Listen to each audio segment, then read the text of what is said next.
This is the Bar Stewards Enquiry. Right? You're talking absolute rubbish. Absolute rubbish. In what way? You were an underachiever in life. I saved your bacon one time. You were gone. You handled that well. I couldn't save you. But you did the right thing. But that's why you don't know anything about racing, John. I didn't say I do. Right? I'm saying that... What have you contributed to racing? You're one of these take-out merchants. Take out all you can. Massive warm welcome to the Bar Stewards Enquiry Weekend podcast, where this weekend it's the Dubai World Cup together with Newbury, Kelso, and sort of the end for us Bar Stewards, the jump scene. None of this talking of jumps. It's all about the flat. Joining me this evening to chew the fat and give some great bets out, hopefully, John Lang. Good evening, John. Good evening, mate. Yeah, and he's not been on for a bit, but we miss him. It's Jack. Good evening, Jack. Good evening, Beach.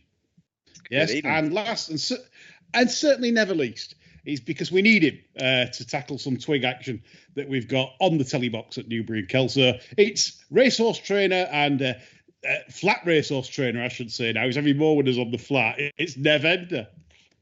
Disgraced trainer. It is a disgrace. Yes, we've commented a few times. A northern disgrace. Landing gambles right, left, and centre. Is it Cold Henry or? Yeah, Cold Henry, was it? Yeah. Cold Henry.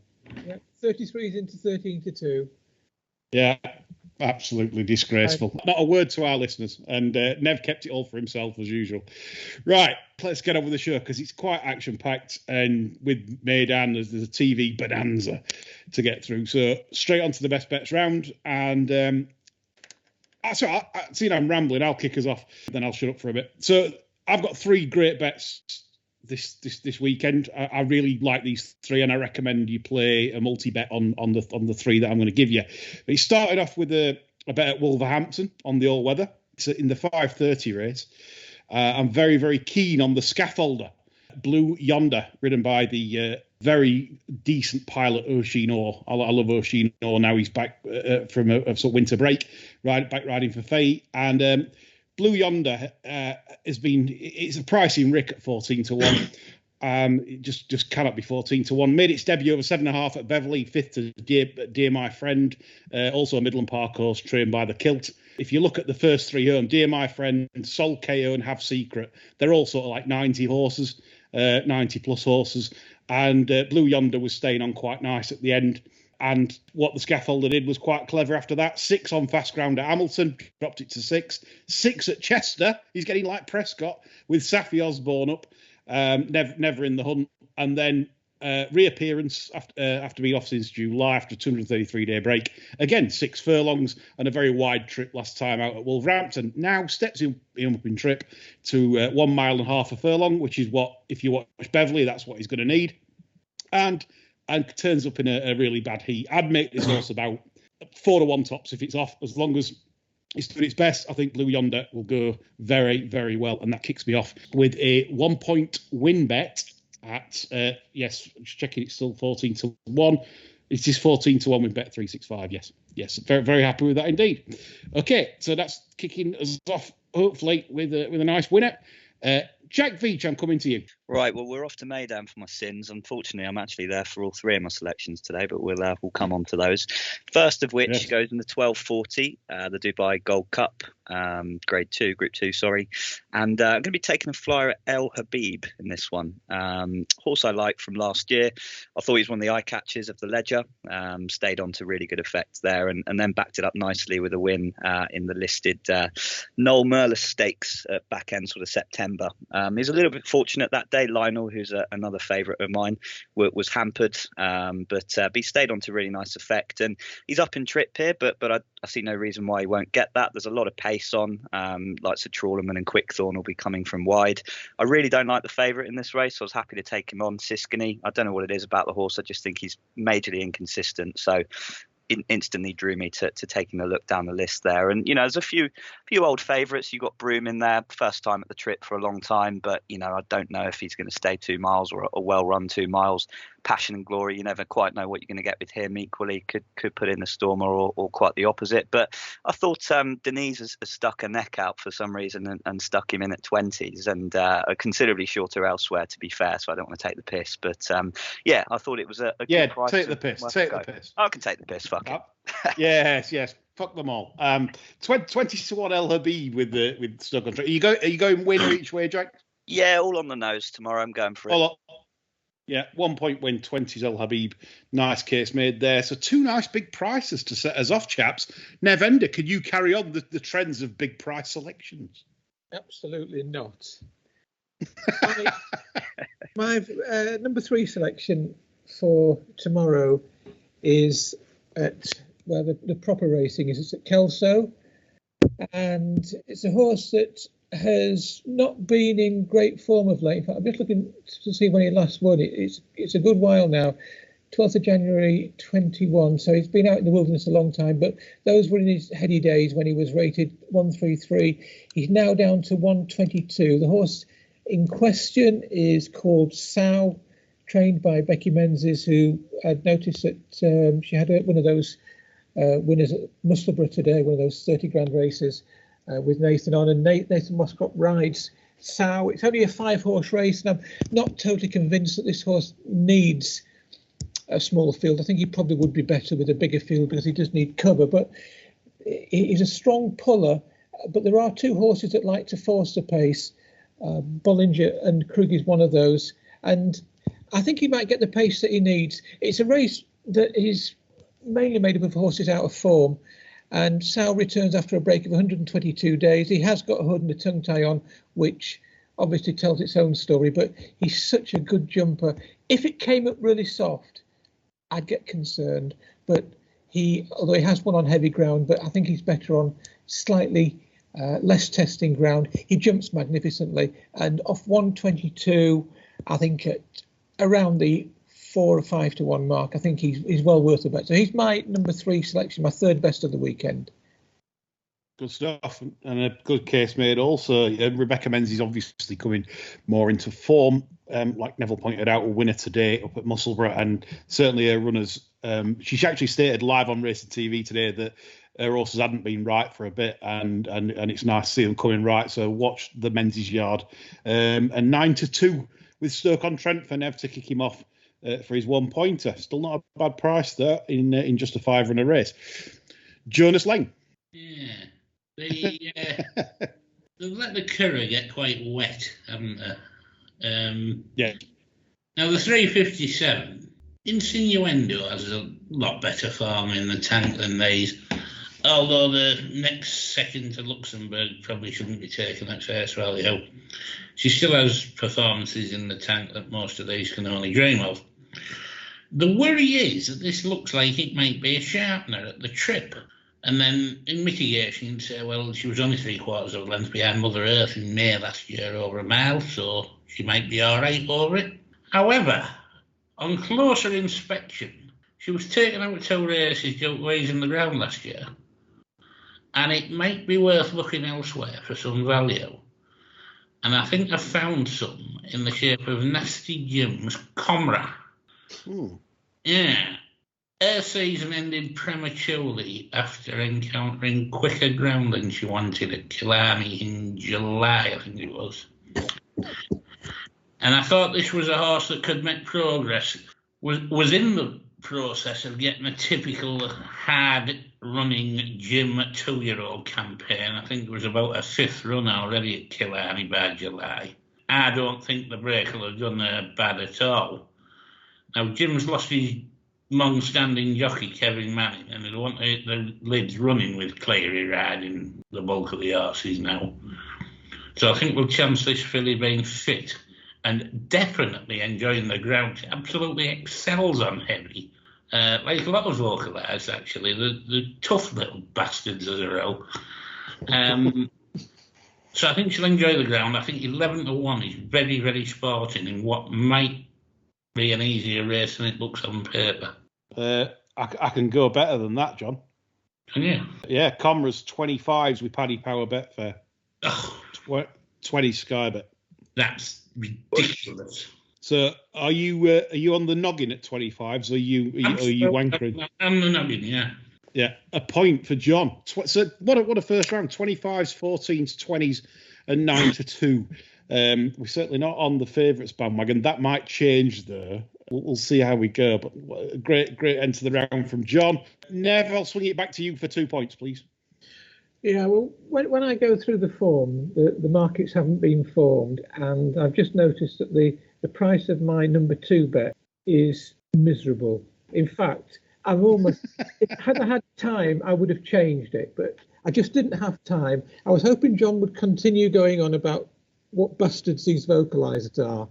But It's not bastards. Well, tough bastards. Yeah. So I'm stuck with it, but I've just noticed his price is nothing more than shit. And I would not back this horse at this price. I'll be honest with you. I do fancy it, but I would not back it at 6 to 4. That's what's showing up on my screen at the moment. Anyway, let me tell you about the horse. It's in the Kelso 3 o'clock race. It's a very good bumper horse last season. She won her first 3 starts and she was unbeaten in her first 3 bumper runs. And then she finished second in a listed mare's bumper at Cheltenham. The horse is called Bonte, and she chased home a decent sort called Huvari last time out at Market Raisin when she never travelled a yard. I do not believe that is her form. Prior to that, she'd absolutely doddled up at Exeter in a race that has worked out really well. Off her mark of 110, I think she's chucked in. But 6 to 4 is really, it's just not even worth bothering. I thought she's got to be 4 to 1 or 5. In fact, how was it going to make this an each way wank? I honestly was. 6 to 4, the price is poor. She has met Jane de Belay before at Lingfield. They're handicapped to dead heat, but I do believe that she's better than her mark. She's a good bet, but the price is just. It's just not worth having, really. She's got to be bigger than 6 to 4. Can I have it SP, Lee? I don't want 6 to 4. If you're going to give me 6 to 4, forget it.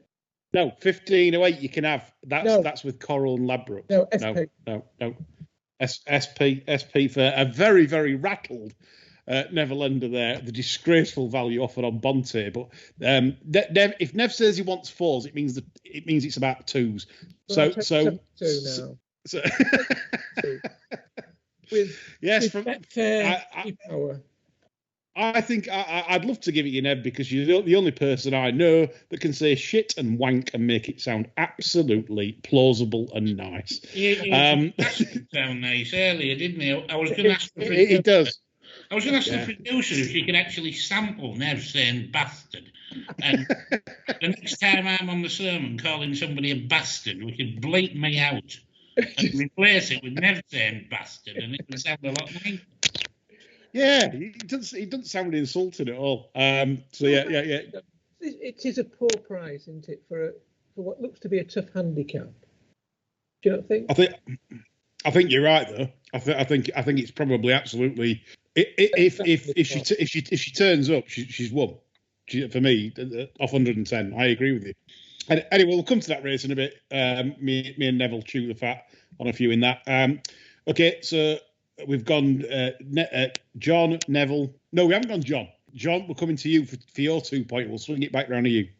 We're in 310 at Meydan, and there's a touch of the Quentin Franks about this because he tipped this last time.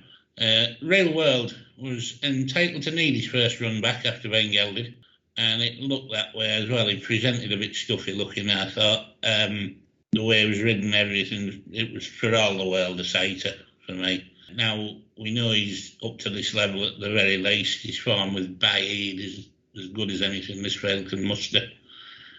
He won here last year over a mile and can tee himself up for a more productive season than he had last year over here because he was chasing Baid most of the time.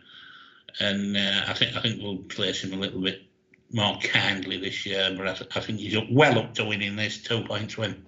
8-1 generally available. John thinks Real World will bounce right back to form, and I agree with John. I suppose if he does, then he's going to be you think he'd beat Lord North, John? Yeah, and that's 7-2. So yeah, I've watched the Japan horse, but we'll come into that later on when we can chew the fat on the races on TV races. But thanks for that, John. Jack, I'm coming to you. Yeah, so sticking in Meydan at the 4 o'clock Sheema Classic, and pretty simple one for me really. I'm playing Rebels Romance here. Slightly more pleased with the price than Neves with his selection on this one. I think the Japanese horse. I'm not going to profess to be a Japanese racing analyst, unlike everyone on Twitter who seems to apparently know everything about them, despite probably never watching them. But there you go. He is meant to be a very good horse. I've watched a couple of his races, and it's just a price play for me. I can't have him in it evens. Rebels Romance, brilliant win in the Breeders' Cup turf. I feel like this is still an underrated horse. I mean, he's unbeaten on turf. He's got track form. He won the UAE Derby over the dirt here, but I can't see why he couldn't back that up on the turf. He did miss an intended engagement, which I think probably factors into the price a little bit. But the reports leading up this week have been very positive. He's coming from wide, but I've got no issue with that. He'll be dropped in, and his real strength is just galloping into the straight. And I can't see why he's as big as sort of 5-6 to 1. So 2-point win, Rebels Romance for me. Yeah, 6 to 1. That's with the Paddy's and Betfair. So yeah, good case, Jack. I think like you, I don't think there's. I'll stop rambling. We'll talk about this later. But yeah, we'll come on to that race at the preview at the end. But Jack, good selection. 2 points, Rebels Romance at 6 to 1. Okay, I'll finish the round. We go to Bangor and home of McCain and Brian Hughes. McCain in blistering form, and Brian Hughes just back from a suspension. And we're going to start off with a split stake wanker on this race. There's 2 horses here. I think it rests between them. They've got the wrong favourite in Broomfield's Cave for the Mulholland Yard at 9 to 4. That shouldn't be favourite. The first selection is Walk in the Storm of Ian Williams. This mare shaped very well up in trip at Foss last time, coming home really well in the closing stages, steps up to 3 miles. Walk in the Storm is a half sister, I should say, to Tornado Flyer, the Williams. So she's a very valuable broom mare, and she's off a mark now where 85 is just absolutely nothing, and she shaped well enough. She'll get better with experience, and I think she's going to be way better than 85 up to 3 miles. Covering though, I've had to have a cover because again I've talked about McCain and Brian Hughes around Bangor. They are to be feared, and McCain with handicap debutants, very statistically very sound, especially at his main track. And Free Pedro is quite an amazing price, I think, 8 to 1 with the Stoke-on-Trent firm. And I think this horse is going to improve a lot for the heavy step up in trip to 3 miles. It's literally had 3 spins in all its races. It's travelled. The Newcastle run was very eye-catching. If any of you want to watch it, absolute float up. And I don't think it's been given much for luck. So up to 3 miles, bearing in mind that it's again from a decent family. It's related to KS Marcus. It's a family of winners. 3 out of the 4 siblings have all won. And I think this is very attractive off 95, and it will be D-Day because this is how they do it. They go to Bangor and Haydock, do the McCains, and line them up. So 8 to 1 is good, and 3 to 1 Walk in the Storm with William Mills. I think that's plenty of value as well. So the split stake wanker, 1 point win on each to finish the round. Okay, where shall I go to finish? John Lane finishes off with your max. Okie doke. My max bet is in the 4 o'clock at Meydan. Yep. And it is Rafe and Ralph's Westover. He's produced a racing post rating within £3 of the felt. He's one I don't think we've seen the very best of just yet. Obviously, he was a big eye catcher in the Derby, and then he converted that in Ireland. And then he fell apart mentally in the King George. Rafe and Ralph got him back for the Arc. And he ran with credit, but I don't think the ground was suitable at all. This looks much more his bag. I think with Ryan booked, a bold show looks in order. This wouldn't have been my starting point for him, but I can appreciate that Rafe and Ralph after making an impact, and I can say why they're going for something like this. The draw just puts me off going all in, so I'll go 1.5 points each way. 1.5 each way at 7-1. Ills, Powers, and Betfair, the 3 places, 150 odds for John. Makes the case for Westover, coming back to the brilliance of the Irish Derby win and the unlucky run, of course, in the Epsom Derby prior to that run. So thanks for that, John. 1.5 each. It wouldn't have made the winner. No, I agree, but still, it would have finished a lot closer. So it was a very good run. So John going head to head with Jack in that on Rebels Romance Westover. We'll talk about that race in a short while. Jack, I'm going to come to you for your max bet. So my max bet is in the 3:10 at Meydan, and Nev, I hope you've got the voice note ready. We've got a klaxon, real world. You can't just spring that on me like that. Well, I'll ramble on for a bit and I'll let you find it. But no, look, John made the case better than I ever could. I think this is a cracking bet. I saw one of the Japanese horses got taken out. I was actually a little bit annoyed about that because I thought I wasn't interested in him. I think Trip's too sharp. He wants further than 1 mile 1. I think people are just basically pricing this up on his last run, which, Saeed said all week in the lead up, he's 75-80% fit. He's going to need the run. He's shaped like he needed the run.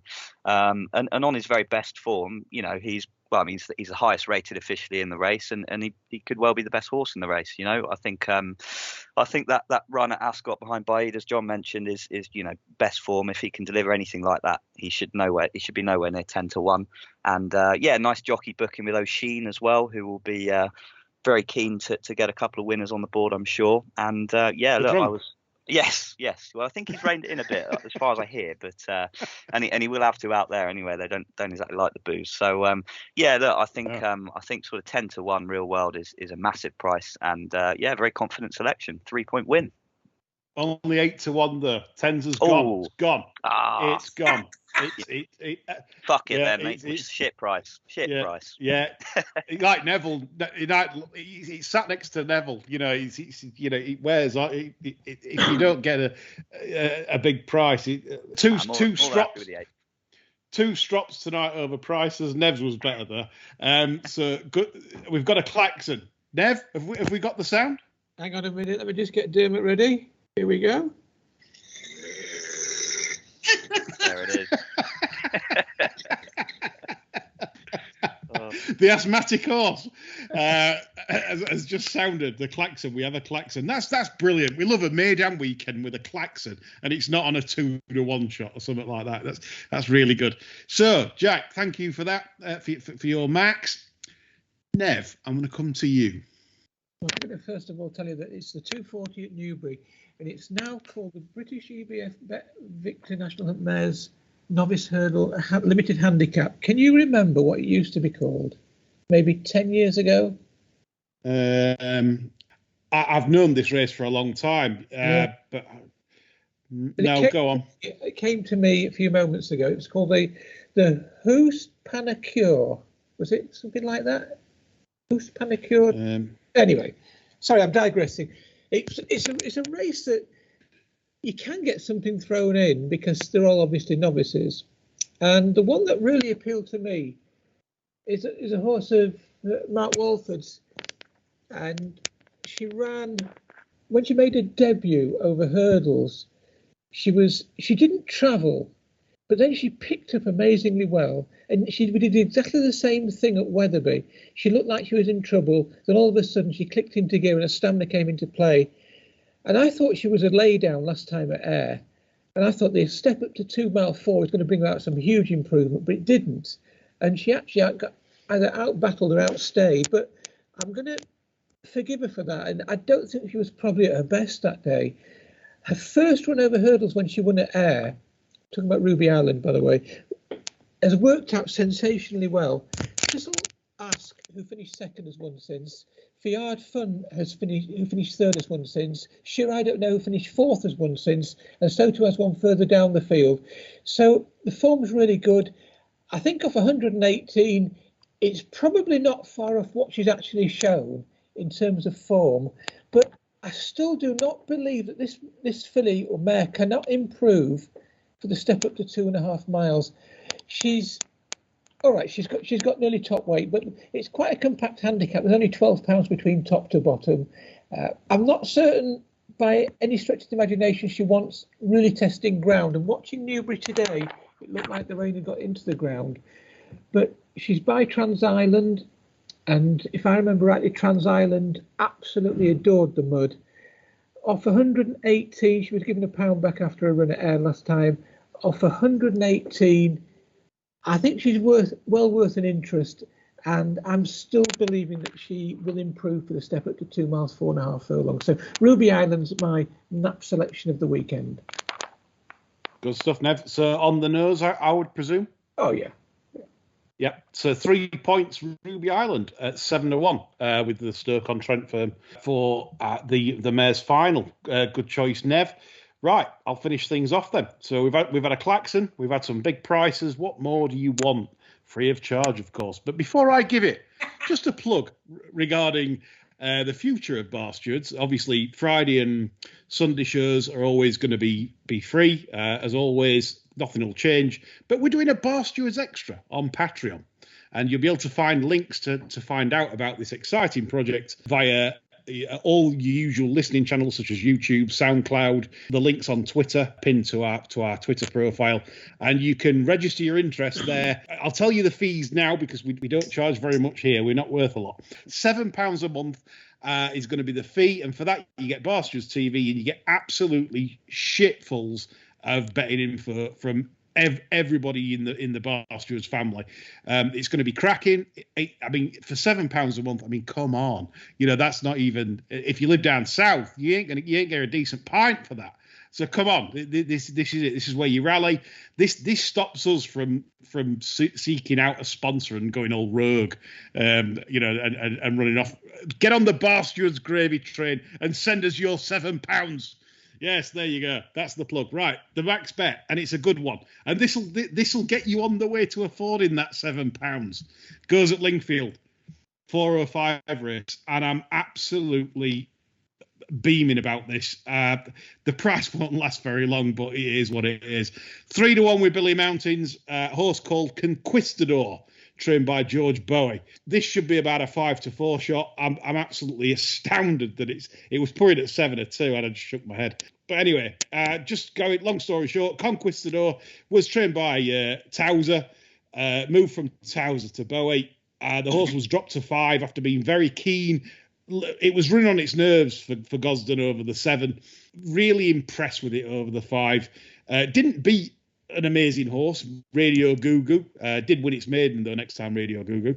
But nevertheless, it did it so impressively for me and so easily that I think this has got so much in hand off just 83.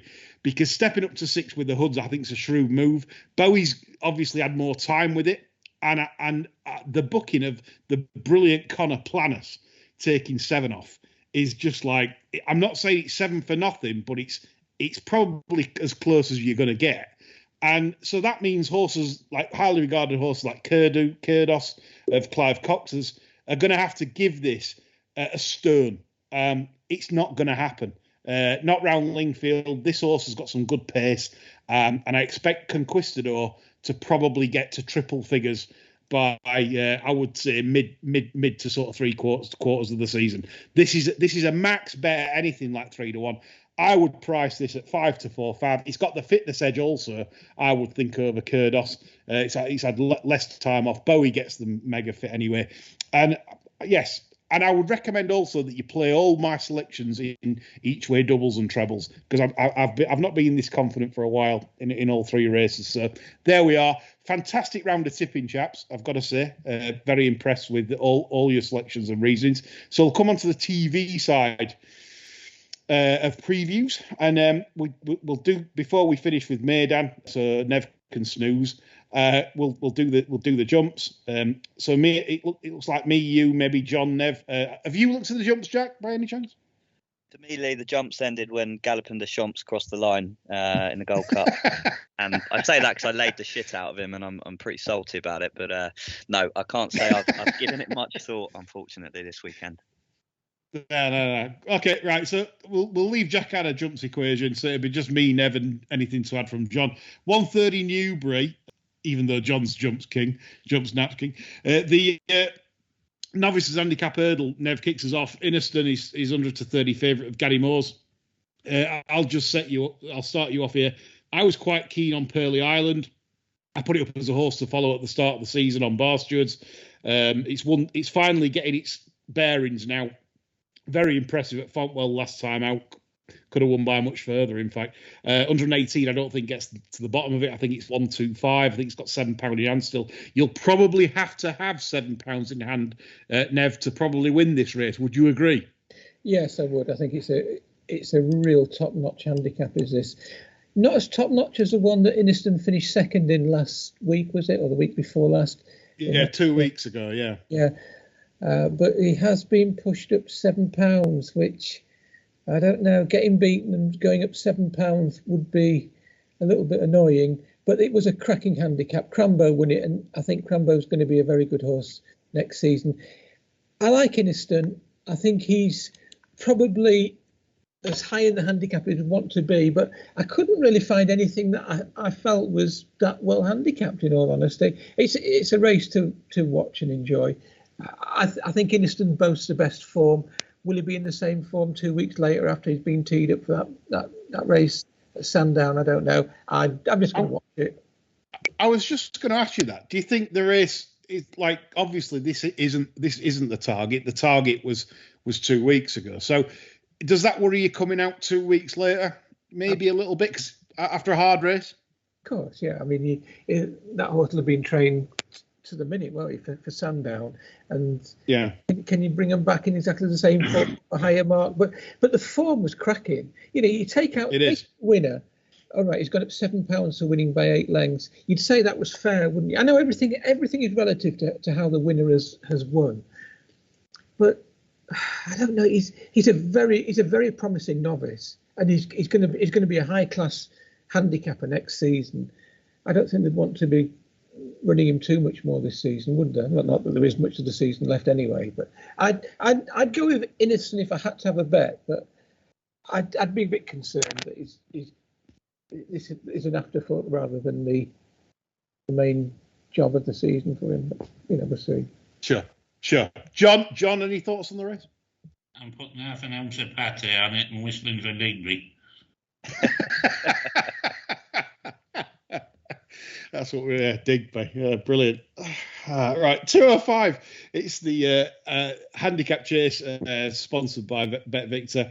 4-1. Espère de Guy for Paul Nicholls is the fav with Heltenham of Dan Skelton's. Anything that took your eye in this, Nev? I absolutely love one of these horses. I'm not saying he'll win, but if you watch him jump, he's absolutely mega. Numitor, Heather Mains.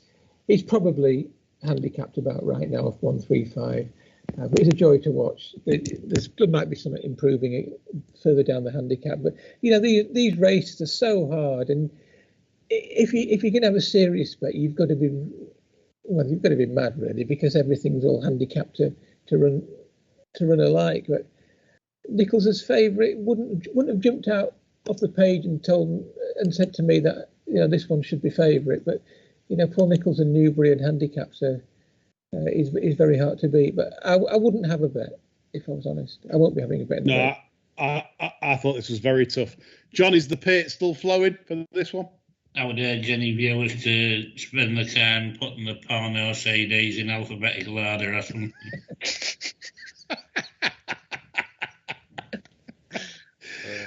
Brilliant. Saturday afternoons round at Shea Lengs.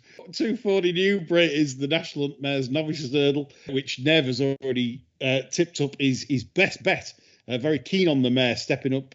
She ran over 2.5 last time, but certainly looks like she's a real grinder.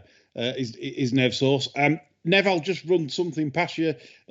Dan Skelton has an amazing record when using the tongue tie.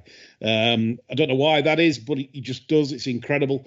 It's something like, I think when he does it with horses in handicap hurdles, it's something up in the 33%. It's something stupid. So I just that took my eye because I know how Dan Skelton plans. Like, got beat at massive odds on last time out, ran no sort of race. Time before that, ran a really good race. I felt it's one of them. I can't read it really, but I just thought that angle was interesting against yours. I thought Orbis Walk of Nicky Richards, that looked a very tricky ride at Sedgefield. It won easily, but the second and third weren't off, and she was veering about all over the place on the run to the last. I know it's owned by Honeysuckle's owner, but she looks a tricky conveyance to me, Nev. Yeah, I mean, that Sedgefield form probably isn't worth a great deal, but she was an Irish point winner, and she got an Irish rating of 82 in the Irish points, which is quite high for a mare, because obviously you could have taken on board that there's £7 that they would have got, so she would have been quite a useful point. There's obviously better to come from her, but you take it on trust that she's already reached a rating of 116, and on a form I don't believe she probably has, or if she has, she's probably a bit too close in the handicap to one or two of the others. I mean, you wouldn't be surprised, would you, if she ran well? And Nicky Richards wouldn't be a trainer just to send one all the way down to Newbury. He seldom goes any further than he has to. So, yeah, it's got Sean Quinlan on, but I've no doubt you'll speak about his wonderful ride at Sedgefield yesterday on Sunday. Oh yeah, Sean Quinlan. So that's one for Sunday to maybe just look at in further detail. John, anything here? If that had been an amateur, that'd have been absolutely scathing of him, wouldn't there? I was in shock after the race, but it's very difficult to sort of say that it was deliberate. Well, you can't. No, I'm not for a moment saying that, but I mean, he rides very long anyway. You'd have thought he'd been able to just stay on, but no, I'm not for a moment ever suggesting it was deliberate. But it was a very softened seat for a professional. But he'll be just about it as everybody else would. Yeah. I think everyone was sort of like aghast at like how easy he came off. And like I say, if somebody like Dave Maxwell had done that, it'd have been absolutely slaughtered. John, anything to add on the Mayor's Novice? Yeah, I've been serving an Uncle Real Gourmet video for just this very moment. It's his latest one where he's doing a donkey intestine, and he said it stinks, but it tastes great. That's because he had to. I think John and I are off to Erotic Cats for this one, I think. Yeah, Erotic Cats in Cheltenham. They had a roaring trade during the fairs, and it's. What is that? What is that? Erotic Cats. It's where the you go in. I think they usually charge an entry fee, Nev, so £10. Yeah. And then there's all like scantily clad ladies around, and then a scantily clad lady will come to you and say, "Would you like a dancer?" Oh. And then so you go into. I went to not so long ago. Well, you went in one. Well, not that particular one, but one, yeah, and it was £20 there, by the way. Well, I can't imagine you in a lap bar. Yeah, I couldn't. Wow. Bombshell drop right there. It's well, 40 quid it cost. 40 quid. Yeah, I had to have two, obviously. Yeah. But so obviously you don't get much for sort of like 20 quid. It's probably just a twirl and you usually have to spend like a monkey to get a chocolate biscuit. Yeah, you usually have to spend about a monkey, don't you, to get anything worthwhile in there, you know. Anyway, it's very similar, is it? Yeah, so it's like that. So it's basically scantily clad ladies that will get naked ladies sat behind a curtain in a small booth while sitting on your knee. Is the best way. Sorry? They don't take bets for the following. No, they don't take bets. No, they don't take bets. I mean, that's actually. Sorry, John. They take it in the mouth. What, the betting stuff? different type of each way wanking in that place, I think. Yeah. So good business. There we go. It's exploited the Irish and whoever else has got in there. I wonder who's got in there. Who can fess up and say, I went in there? I think Declan Carroll's still in there, by all accounts. And that's it. It's so funny that no one goes in. No one does that sort of thing. For ages. Why don't we offer a free subscription? We'll draw a winner out on Sunday night, whoever fesses up to going in. Yeah. We could do a story or two, for Sunday on that. So, listeners, if you've got a story on that. The best story from Eroticats gets a free subscription. We'll whiz through Kelso then, as time's running short. And we've got to talk Sandrat action out in the desert. 150 Kelso is the cab on target handicap series final. And Coral Blue has been backed into 11-2 favourite in that. Nev, anything take your eye in this? I thought it was really poor fare, this one. I barely even look at this race. We had Goodbye all mapped out for this race. I think he would have won it off 114, but he's not right, so we couldn't even enter him. We purposely got him qualified for this cab on target because 30 grand for these type of horses is just fantastic. But I'm afraid that Goodbye is on the sidelines at the moment, but he'd have won this. Goodbye is literally saying goodbye at the moment. But Nev, you need to get a stern off him for next year's final. He's a good horse. Yeah, very good. Then we could have some enormous place bets, like five. There is a rant, by the way. The Navigator runs in this race. He ran today in one of the other Go North contests. I don't think, because the prize money is so good, I don't think they should be allowed to run in two of these finals because it's taking the place of something else. And there's a prize money so good. Suppose the Navigator doesn't run tomorrow, it's taken the place of something else because there'll be more than 15 horses wanting to run in this race. That's my I get a bit of that, but obviously because they're sponsored by different, I don't know. I know. Maximum 6 game. Yeah. Oh, so, so they have filled. They didn't max out. 15? Is it? I don't know.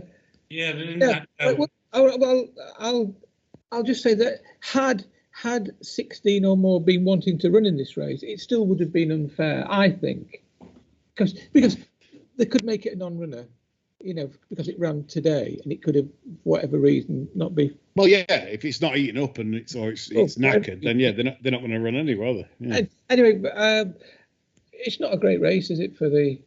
We ran one in this race last year. We ran Demisang, he came fourth. Idyllico was very unlucky in this race last year. He came third. He runs off a pound lower for Diane Sayer. He might be an outsider worth a look at because, but these horses should be running around Sedgefield in a 0 to 110 or 0 to 115, really, shouldn't they, some of these? Yeah, they've got the right favourite, I think, in Coral Blue, but it is what it is. It's in good form, but it just there's nothing more to come. It's whatever probably runs its race will win that. So we'll move on quickly into the 225, which is another Vorfest of 3 1/4 miles slogging round the Scottish borders. Jetlegs is 100 to 30 favourite, probably rightly so. But there's a nice type in here, Nev. Inishaw, trained by Lucinda Russell. But since they've changed. Jerry McGladdery's won one today. Can he do it again? But listen, Nev, before we sort of wax lyrical about Inishaw, saying that this is a nice chasing prospect, blah, blah, blah, since the change in the whip rules, you can't knock 7 shits out of them anymore. So this is a lazy type of horse. What's your views on this race? Yeah, he's not fluent, is he? And that's no. But the jockey is superb, Derek Fox. Very underrated jockey. No great views. It'd be interesting to see how Pim gets on because he's well handicapped on his chase form, and now he's with another new yard. He's with Tristan Davis, and it's not exactly on the doorstep from Naunton up to Kelso and Finland, but you never know. It's a class act, is Pim. I wouldn't underestimate him. Got a tongue tie on as well for the first time. Yeah, could improve. Could certainly for his form with chemical nicking. Fancy Pim in this. Yeah. Basically, on the new bar steward theory about get up there, get Andy, jump well, get them all at it, and then they can't catch you because they've used all the smacks up because the others are all sour old bastards. See, that's what we like about our previews. It's quite succinct, really. Yeah, we don't sit on the fence and say, well, he's a sort of a lazy type, and but he gives generously. John uses the phrase, well, they're just sour bastards, aren't they? 3 o'clock Kelso, then we've not solved that either. We're not doing very well. Bonte is Nev's big bet, but he's had an absolute strop over it. Still seething that he can't unload his Mueller on this at a more generous price. I agree with Nev, so I'm going to stay quiet. John, anything to add? I'm rolling in with Nev. I'm going to sharpen it up. Yeah, Nev's. You can tell when you listen to people, you can tell that Nev really wants to back this, but he's absolutely irate that it takes a lot of doing to fancy a horse strongly and not back it because you think the price is wrong. But sometimes you've just got to stick by your golden rules of punting. And for me, he's not a 6-4 chance. Oh, sorry, she's not a 6-4 chance. I think she'll probably go close to winning. But how on earth can you back this when there are several dangers? If I'd have made a tissue, I would not have put Bonte in at 6-4 or 7-4. It had to have been for me 5-2, 3-1 the field race. I'm filling you in at 5-2, Nev. I'm wanting 2,500 to 1. Then you're pulling shutters down and asking for me affordability checks and papers after I do that. Well, you've asked me for my affordability checks. This is it. This is the world. This is the world we live in. But yeah, anyway, John, have you anything to add on other than you're going to row in with Nev and? Well, I'm going to. You'll notice on Racing Post now, last at 15 to 8, just gone. Yeah, John's took the last of the 15 to 8. 3:35, the last of the jumps, thank God. Forward plan, I've backed in the last twice. A lovely after time trumpet there. Everyone hates that, don't they? Everyone hates things like that, and rightfully so. But yeah, I backed. The reason I want to say that is because I'm not going in again because a £10 rise for the last win, when everything went his way again, it's gone his way the last twice, really. He jumped well, he's done everything right. A bad mistake at Southall, the time, not the last one, the time before 4 out. So it was still impressive that he managed to win. But everything went right for him last time out, and he beat an absolute yak in Lord Sparky. Now goes up in grade. It's all the warning signs, really. Up £10, up in grade.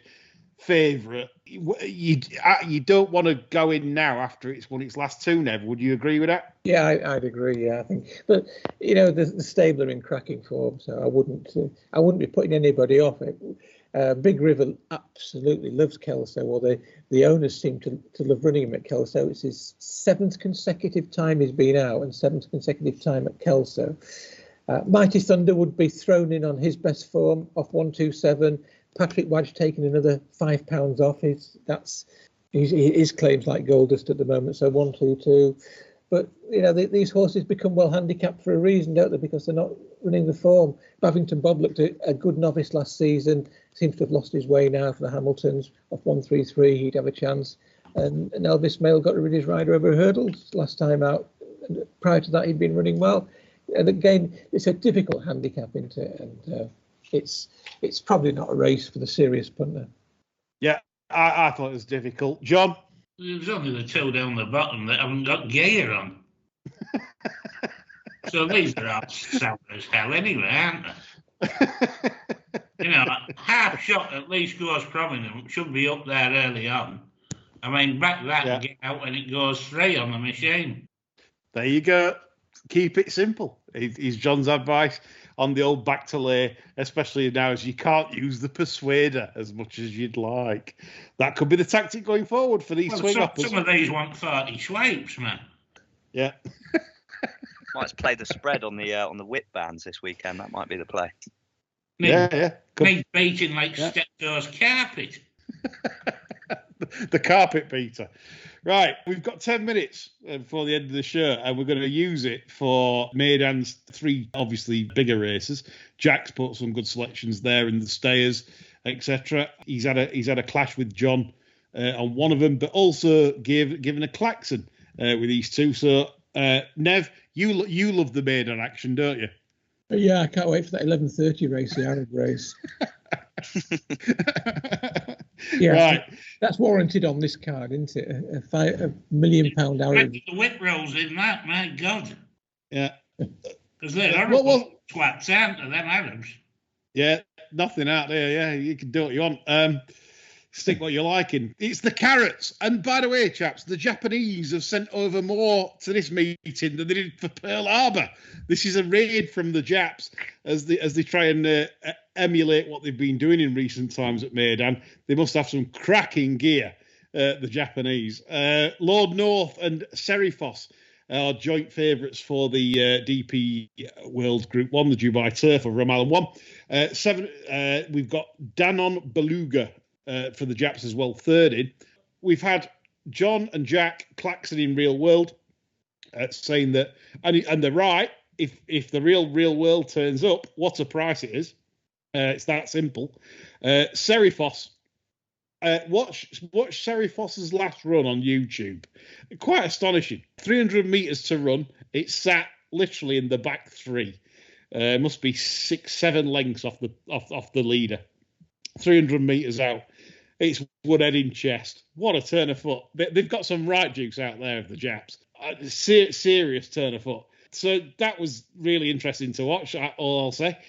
I would say on form, it looks about the Lord North level. So I agree with Jack and John that I think Real World, if it comes back to its best, we'll be saying after the race, what a price. But obviously, that's obviously got to happen. Saeed bin Saror, the poor nation of the Godolphin trainers, yeah, they might not give him the tackle. John, what do you think? Well, I think Saeed bin Saror has been treated quite shabbily by Godolphin. Not as shabbily as Princess Latifah, but still shabbily. The man has a good card. And he's been very stoic in the face of adversity. I've heard rumours that Bin Saror is scaling down his operation in Newmarket. Wouldn't surprise staff me. being made redundant over the winter at the Bin Saror outfit. So I would probably expect to see even less. I can't remember his name now. Him who got banned for 6 years. Zaruni. Yeah, he's supposed to. He's back, isn't he? Yeah, Needles. Yeah. Oh, is he back? But he's training over in Dubai, isn't he? I don't think he's training in Newmarket, is he? Yeah, I couldn't see BA take him a licence these days. I wish he was in Newmarket. Crawl over broken glass to ride it back his 2-year-olds first time out. Yeah. Super unleaded was the word for Zaruni. Yeah, so go on to the 4 o'clock, the Sheema Classic and Rebels Romance. I liked what Jack said. I agreed with it. I think 6-1 is good. This is a horse that is really in the groove here. Keeps winning all last season. Like the Breeders' up to the Breeders' Cup, just kept winning and winning and winning. And it sort of, in a way, it took off for a turf campaign. After being constantly put on dirt at Meydan and running in Meydan, it took off for a turf campaign last summer. So I find this really interesting at 6s. And you've got to play by price. John's played Westover, and I get John's case as well. It's a boring race for me because Equinox does look a star. It does look an absolute star. The ride Christophe Lemaire gave it in the Japan Derby was absolutely terrible. It's a terrible ride. I felt, and since then it's beat Panther Lassa comfortably, and then absolutely bolted up last time in the Ari McKinnon, which is their sort of premier 1.5-mile race, like their King George, if you like, absolutely pissed up. The one thing that I will say, if for Equinox backers taking in even money in Japan, I don't know if it's a thing or not, but they always seem to go a stupid gallop which suits the turn of foot types. Like there's always like a couple belting off at absolutely ridiculous speeds, and it just seems to suit that type of horse that then bounds down the stretch and shows a great turn of foot. You're not absolutely guaranteed to get a total burn up in this. There's only 10 runners. It's not, it could be quite tactical. And if you're back in Equinox, you know where you're going to be sat. You're not going to be on the front end. You're going to be sat sort of mid-div towards the back and sat chilly. So, it's one of them. It could be the same for Rebels Romance. So, again, I would side with John's selection in Westover, because Westover, I think, will go handy and forward. And I think I'd like to be more forward than further back. And if Rafe and Ralph have managed to get Westover back into six as well, then that's the interesting one. I don't think I'd want to take even money, even though I know he's a very good horse, about something that's going to be sat. Like Jack's got sixes for one that's going to be sat back. So Jack's hoping for the nice swinging gallop. Equinox backers, you're praying for the swinging gallop if you're taking the even money, because if they crawl, I wouldn't want to be on Equinox. Jack, John, do you agree with that? Yeah, I mean, I agree entirely about potentially Westover's position early in the race and turning in. And if you look at the Irish Derby, the way they put that to bed, like 2.5 out, it'd take a hell of a horse to peg him back. It would if he sat sort of on the shoulder and he's settled. If Ryan can settle him, I thought he'd lost his way badly, sort of like after the Curragh, the race after the Curragh, I thought he'd lost the plot in the King George, but the Arc run, I don't think was that bad. I thought that was a nice comeback run from a bad effort. And I think if they've got him back, he is interested at a price. Okay, we'll move on to the big sandpit race that's worth absolutely fortunes. Algiers is 100 to 30 market leader. Incredible. What price would you give him, mate, after the horse trots up at York last summer in a Class 2 handicap, beating Protagonist, that we'd be looking at the Dubai Cup favourite? What price would you give me, Jack? God, yeah, triple figures at least. It's a proper training performance, to be fair. I do hand it to the guys. I'm not always their biggest fans, but they've done well with this one. I do feel for him, to be fair, being stuck. Well, yeah, most likely, but yeah, being stuck out in gate 13 isn't very nice though. So it's interesting race, this one. I mean, you got Algiers 13, Country Grammar 14, Panther Lasser. I mean, you were touching on it. That will go off like the clappers from 15. So I just had no real angle into the race. I think it will just, something silly will go in at 50s or whatever. That's my sort of thoughts on it, to be honest. I agree. This could be a really tricky one. So Jack, you've summed that up brilliantly. Panther Lasser will go forwards. Country Grammar, he hasn't got the pace to lie handy. He's in 14. He struggles to get. We saw him in Saudi Arabia. He struggled. He couldn't go the gallop in Saudi Arabia. Country Grammar, and I know it was over slightly shorter, but still, that's a worry from 14. Algiers, I think's got the pace though. James Doyle said he could have led last time, but he decided to take a pull. So, and that's over slightly shorter. So I think Algiers might be all right, but I'd rather back Algiers than Country Grammar for that reason, because I think Luigi might be in a terrible position early on Country Grammar with the pace around him with Algiers and Panther Lasser. So I'd be against Country Grammar getting a nice trip. That'd be my initial thoughts. John? Well, you got to side with the Crisfords really against the Tento Crow and the fucking Dirty Bob Baffert, haven't you? Win for the good guys. Flag once in a while. Yeah, let's be right though. They're all dirty in here. I mean, you can't get to this level and not be using something, good feed or something. I mean, some of these performances you see out in the desert are just bonkers. Something will bound 14 clear and win by 7. Going lung busting fractions. Seen it before out there. That was Great O'Brien's 2 or 3 years ago. Begins with an M. Won by about 20. Mendelssohn won about 20 lengths. Yeah. Thing is out there, it's a different game. And that's why Coolmore haven't really supported Meydan because they know that it's like playing poker against a marked deck. You're basically running against, and you don't know what they're on. You've absolutely no idea what, I'm sorry to say that's the truth. And if anyone thinks, what am I talking about? Then why aren't Coolmore running horses out there that they can clearly win races out there on what they've got, but they choose not to it's massive money. So why don't they run many horses out there?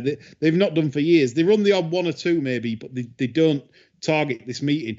But suddenly the Japanese do, and obviously the Arabs are out in force. So there you go. That's your answer. That's how you work out Meydan, who's got the best tackle. I hope you've enjoyed this show. Me, Nev, Jack and John have done our very best to supply you with some winners this weekend. We're all quite confident of a great weekend, and we hope you do too. So don't forget to join us on Sunday for more absolute ramble spoken from me, John and Chris.